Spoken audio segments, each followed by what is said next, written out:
100세가 넘을 정도로 오래 사는 사람이 많은 폴란드, 불가리아, 에콰도르 같은 나라들의 공통점은 감자를 많이 먹는다는 것이다. 건강하게 오래 살기 위해서는 감자를 잠깐 먹고 말 것이 아니라 매일 한 개 이상의 감자를 꾸준히 먹어야 한다. 감자에는 비타민 C와 판토텐산이 풍부하게 들어있어 몸 안의 효소 작용을 원활하게 해서 노화를 막는다. 행복한 채굴림 행색입니다. 여러분들 평소 감자 많이 드십니까? 저는 어릴 적 어머니께서 감자채를 송송 썰어서 후라이팬에 맛있게 볶아 주었던 감자볶음이 생각이 납니다. 하지만 최근에는 워낙 먹거리가 많이 생겼죠. 그러다 보니까 이제 흔하디 흔한 감자는 눈길이 좀 가지가 않는데요. 그런데 이 천덕꾸러기 같은 감자가 우리 몸에 정말 유익하고 놀라운 그런 효능들이 많아서 오늘 소개를 해드릴까 합니다. 저자 소개를 잠깐 해드리겠습니다. 조현묵 작가시고요. 저자는 25년이 넘도록 감자 하나만을 연구해온 전문 학자입니다. 사람들이 몸에 좋은 감자를 먹고 건강해졌으면 하는 바람으로 이 책을 집필했습니다.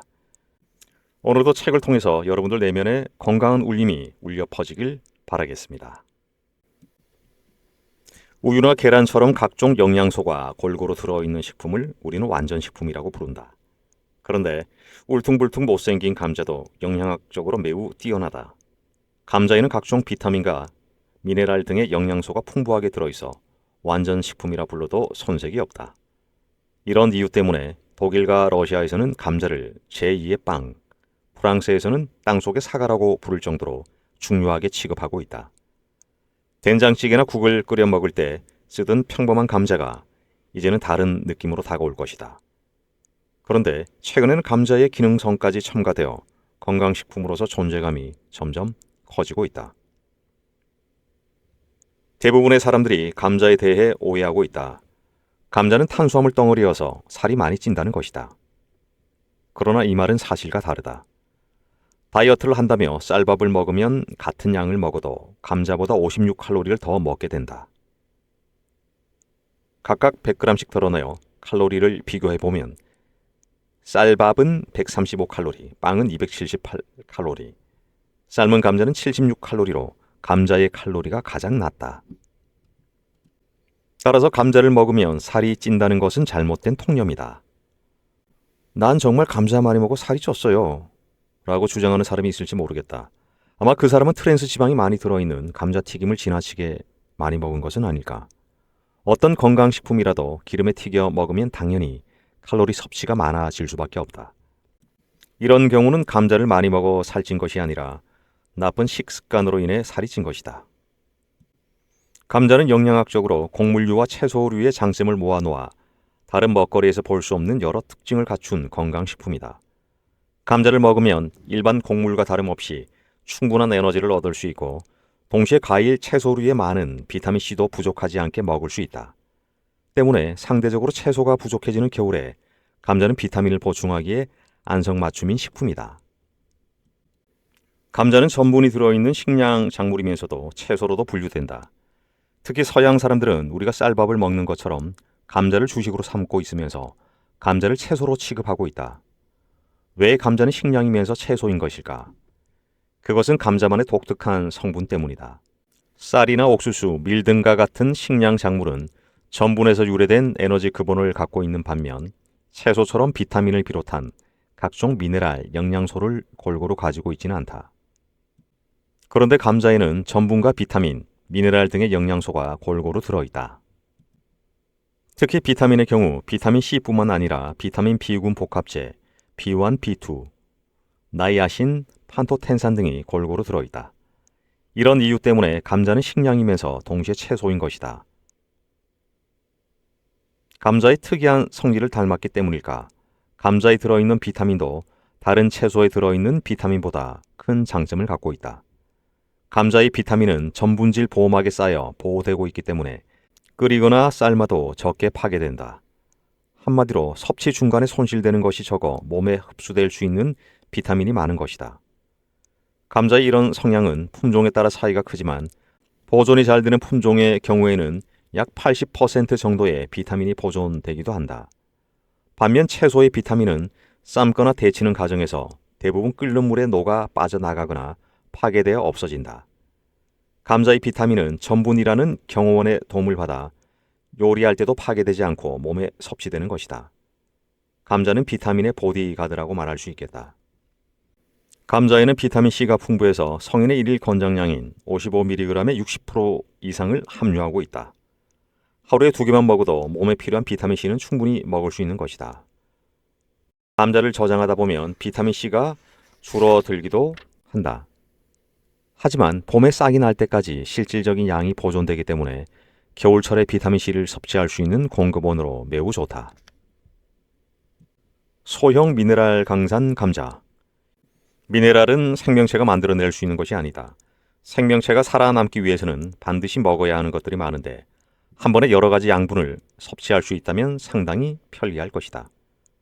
감자에는 무기질 영양소로서 칼슘, 인, 철, 나트륨, 칼륨 등을 비롯해 마그네슘, 망간, 아연 등이 다양하게 들어있다. 이러한 미네랄 영양소는 단백질, 탄수화물, 지방 등의 영양소와 더불어 우리 몸을 구성하는 데 매우 중요한 역할을 한다. 어떻게 보면 감자는 휴대용 미네랄 강산이라 하겠다. 특히 감자는 칼륨 함량이 높으므로 평소에 음식을 짜게 먹는 사람들이 먹어야 한다. 그 이유는 칼륨이 많이 들어있는 식품을 먹을 경우 콩팥이 혈액에 포함된 염분을 많이 배출하도록 움직여 혈액 내의 나트륨 성분이 줄어들기 때문이다. 대체로 우리나라 사람들은 음식을 짜게 먹는 식습관을 가지고 있으므로 가능한 한 싱겁게 먹는 것이 바람직하다. 왜냐하면 음식을 짜게 먹으면 소금의 나트륨 성분이 몸속의 세포 안으로 침투하여 칼륨을 밖으로 밀어낸다. 이런 상태가 오래 지속되면 세포가 죽어버리게 되는데 특히 신장과 심장의 세포가 나트륨의 영향을 받아 큰 병이 생길 수도 있다.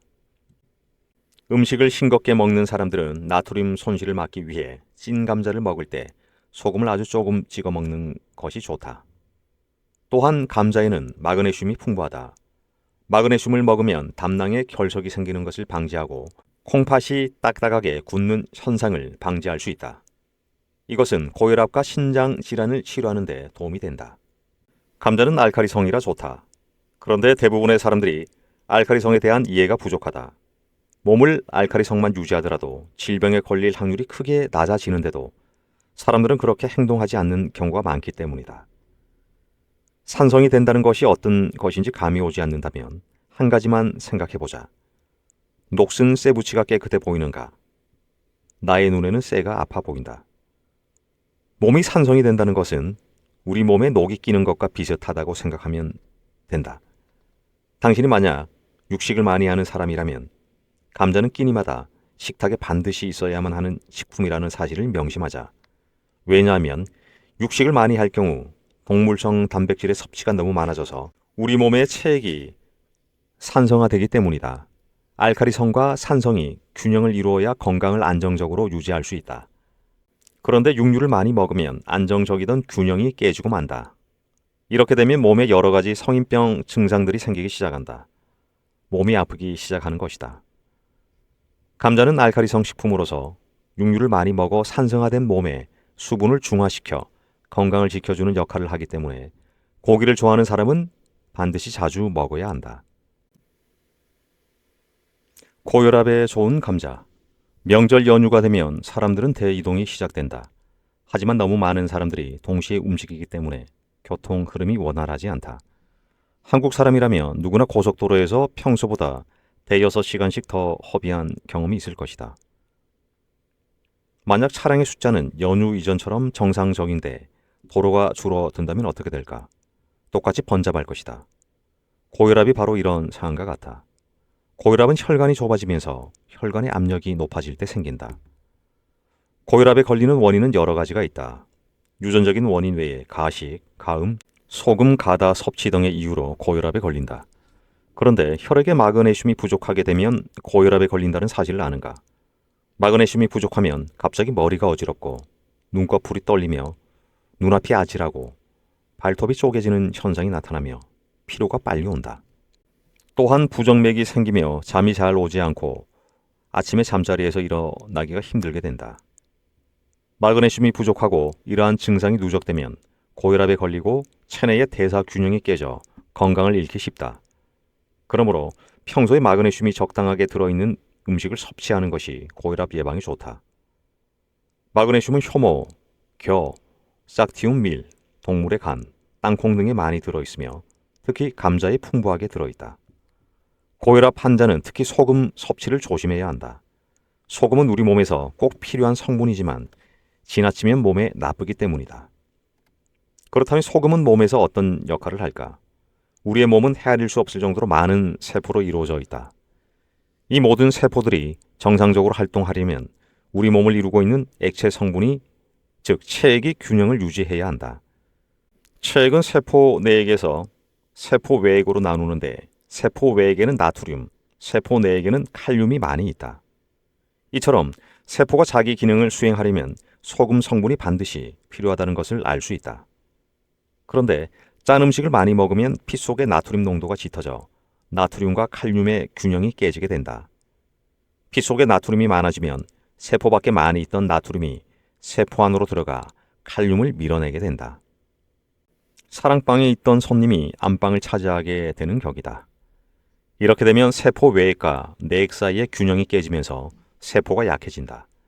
상식적으로 생각해봐도 손님은 주인만큼 집에 신경 쓰지 않는다. 그런데 손님이 주인을 대신하니 집이 제대로 관리되지 않는 것은 너무도 당연하다. 배추를 절일 때를 생각해보면 확실히 이해할 수 있다. 싱싱한 배추에 소금을 뿌려두면 배추의 물기가 빠지면서 곧 시들시들해진다. 이것은 소금이 배추의 세포의 균형을 깨뜨렸기 때문에 나타나는 현상이다. 그렇다면 우리 몸에서 나트륨의 작용으로 가장 피해를 많이 보는 곳은 어디일까? 정답은 신장, 즉 콩팥 세포이다. 콩팥은 소변을 걸러내 몸속의 노폐물과 독성 물질을 제거하는 역할을 한다. 또한 몸 안의 수분의 양을 일정하게 유지시켜주는 역할을 하며 나트륨, 즉 소금기를 몸 전체에 고루 퍼지게 하고 체내 산도를 조절하는 역할을 한다. 그런데 염분의 함량이 높아지면 콩팥의 기능이 떨어진다. 몸에 염분이 많아지면서 수분을 많이 먹게 된다. 그런데 이 염분을 혈액 속에 그대로 방치해두면 피 속에 그리고 세포와 세포 사이에 필요 이상의 수분이 축적된다. 이렇게 되면 얼굴이 부어오르기 시작하고 심지어 다리와 배도 부어오른다. 그러면 콩팥은 혈액 속에 가다한 수분을 펌프질해 내기 위해서 가다하게 활동을 하게 되고 결국 지쳐서 힘을 잃어버리게 된다. 콩팥은 우리 몸속의 노폐물을 제거해서 세포가 잘 살 수 있도록 깨끗한 환경을 만든다. 그런데 콩팥에 피로가 쌓여 제 기능을 하지 못하면 어떻게 되겠는가? 몸에 노폐물이 쌓이기 시작하면서 지방질의 찌꺼기로 인해 체내 산도가 높아지고 콜레스테롤 농도가 증가하며 혈관벽이 두꺼워지는 등 각종 장애 현상이 발생하게 된다. 사람들 대부분이 소금을 많이 먹는 습관이 막연하게 나쁘다는 것은 알았겠지만 이 정도로 나쁘다는 것은 몰랐을 것이다. 그렇다면 소금의 나쁜 영향에서 벗어나려면 어떻게 해야 할까? 소금 섭취량을 줄이는 게 가장 좋겠지만 습관이 배어있는 사람들에게는 이것이 말처럼 쉽지 않을 것이다. 그래서 제안하는 방법은 감자를 먹는 것이다. 칼륨이 풍부한 감자를 먹으면 몸속의 염분을 몸 밖으로 밀어낼 수 있고 수분을 조절할 수 있다. 이와 더불어 감자를 규칙적으로 먹게 되면 좋은 점이 많다. 감자의 풍부한 비타민 U는 혈관의 콜레스테롤이 축적되어 발생하는 혈류 장애를 제거해서 혈압을 낮추고 변비와 어깨 결림 증상을 완화시켜주며 철분의 흡수를 촉진시켜 빈혈도 예방한다. 탄수화물과 지방 대사가 정상적으로 이루어지지 않으면 혈액의 흐름이 나빠지게 되고 고혈압이 발생한다. 혈압이 높다는 것은 달리 말해 심혈관 질환에 노출될 위험이 있다는 것을 의미한다. 그렇기 때문에 혈압이 높은 사람은 고혈압 예방제를 사용하여 고혈압에 걸리지 않도록 조절할 필요가 있다. 하지만 화학약품으로 만들어진 것보다 천연 고혈압 예방제를 먹는 것이 훨씬 좋다. 감자는 몸속에서 고혈압을 일으키는 효소를 억제해서 혈액의 핏줄을 타고 원활하게 흐를 수 있도록 해준다. 고속도로에서 교통사고가 일어나면 어떻게 되나? 앞뒤로 꽉 막혀 움직이기 힘들어진다. 그때 견인차가 와서 사고 차량을 치우면 교통 흐름이 시원하게 뚫린다. 감자 성분은 우리 몸에서 견인차 같은 역할을 하는 것이다. 그러니 우리 생명의 고속도로 혈관을 위해서 우리 모두 감자를 먹자. 감자를 맛있게 삶는 법. 집에서 감자를 삶는 방법은 크게 세 가지로 나눌 수 있다. 압력 밥솥에 삶는 것, 전자레인지로 삶는 것, 그리고 일반 솥이나 냄비에 삶는 것 등이다. 감자를 삶았을 때 맛의 우열을 가리기 위해서는 일정한 평가 기준이 필요하다. 그래서 우리는 감자가 얼마나 단단한가, 얼마나 씹는 느낌이 좋은가, 맛은 어떤가 등의 기준으로 사람들의 반응을 한번 살펴보았다. 그 결과 압력 밥솥이 가장 좋았고 그 다음이 전자레인지, 일반 솥에 삶는 순으로 맛과 품질이 좋은 것으로 나타났다. 일반 솥에 삶는 것보다 전자레인지로 요리하는 것이 더 맛있다는 것은 조금 의외의 결과였다. 가장 좋은 감자 조리법은 껍질을 벗기지 않은 채 삶는 것이다. 식품으로서 최고의 가치를 높이려면 삶기 전에 껍질을 벗겨서는 안 된다. 핵감자는 잘 씻어서 껍질을 벗기지 말고 그대로 삶거나 조린다. 부득이하게 삶기 전에 껍질을 벗겨야 할 때 뜨거운 물에 바로 넣어서 가능한 빨리 끓여야 양분 손실을 최소로 줄일 수 있다. 껍질을 벗길 때는 가능한 얇게 벗긴다. 감자를 삶는 경우 적은 양의 물을 사용하여 감자가 잠길 듯 말 듯 물을 붓고 센 불에서 끓이다가 물이 팔팔 끓으면 중간 불로 줄인 후 뚜껑을 덮고 삶는다. 젓가락으로 감자를 찔러 쉽게 들어가면 남은 물은 따라낸다. 따라낸 감자물은 버리지 말고 이용하는 것도 좋다. 감자 삶은 물에는 비타민을 비롯해 각종 영양소가 녹아있기 때문이다. 솔라닌 성분도 물에 녹지만 조리해 먹는 것은 전혀 문제가 되지 않는다. 물을 따라낸 감자를 센 불에 1, 2분 정도 두어 수분을 증발시킨 후 뒤섞이게 흔들어주면 포슬포슬 맛있는 찐 감자가 된다. 이렇게 물과 불의 강도를 조절하는 것은 앞서 말했듯이 감자를 파슬파슬하게 만들기 위한 전략인 것이다. 감자는 너무 무르지 않게 삶아야 좋고 삶은 후 즉시 먹는 것이 좋다. 그래야 껍질도 잘 벗겨지고 맛도 좋다. 된장 많이 먹는 한국인, 감자는 필수. 목이 칼칼하고 쉽게 음식을 삼키기 쉽지 않은 아침에 국물 식사만큼 적절한 것은 없다. 그런 의미에서 예나 지금이나 된장찌개는 한국인들에게 크게 사랑받는 음식이다. 된장이 몸에 좋다는 사실은 대한민국 사람이라면 아마 다 알 것이다. 된장에는 양질의 단백질도 들어있고 항암 성분까지 들어있어 한국을 대표하는 건강식품이라 할 만하다. 된장의 항암 효과를 일으키는 것은 제니스테인이라는 성분인데 이것은 콩 속에 함유되어 있는 식물성 단백질인 이소플라본 성분의 일종이다. 단백질의 일종인 제니스테인은 메주의 발효 과정에서 풍부하게 생산되며 폐경기가 지난 여성들의 심혈관계 질환 예방에 도움을 주는 물질로 알려져 있다. 폐경기를 맞은 여성들에게 제니스테인과 칼슘, 비타민 D 등을 꾸준히 먹게 하고 저지방 식사를 처방해 보았다. 그랬더니 심장 기능이 크게 강화되었고 혈당 수치 조절에도 눈에 띄게 좋은 결과가 나타났다. 네, 오늘은 여기까지 살펴보도록 하겠습니다. 생각보다 감자에는 많은 놀라운 효능이 들어있었는데요. 저도 책을 읽으면서 깜짝 놀랐습니다. 네, 오늘 식탁에는 찐감자나 감자를 송송 썰어 넣은 된장찌개가 어떨까 싶은 생각이 듭니다. 오늘도 함께 해주셔서 고맙습니다. 항상 건강하십시오.